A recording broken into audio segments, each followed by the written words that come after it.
आज 17/12/2025 ला सकाळी 9 वाजता खंडाळा घाटावरील अवैध रेती चोरताना ट्रॅक्टर पकडला. स्थानिक गुन्हे शाखा यांनी कारवाई केली व 6,06,000चा माल जप्त केला.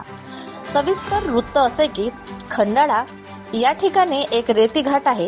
या रेती घाटाचा अजून लिलाव झालेला नाही. रात्री व दिवसा सुद्धा या रेती घाटातून मोठ्या प्रमाणात रेती चोरी केली जाते. हा नेहमीचाच प्रकार झालेला आहे. आज सकाळी मात्र असेल तर येथील दिवसांना सुद्धा खंडाळा घाटावरून ट्रॅक्टर क्रमांक 36AG 8393 या क्रमांकाच्या ट्रॅक्टरने अवैध रेती चोरी करताना स्थानिक गुन्हे शाखा यांनी तो ट्रॅक्टर पकडला.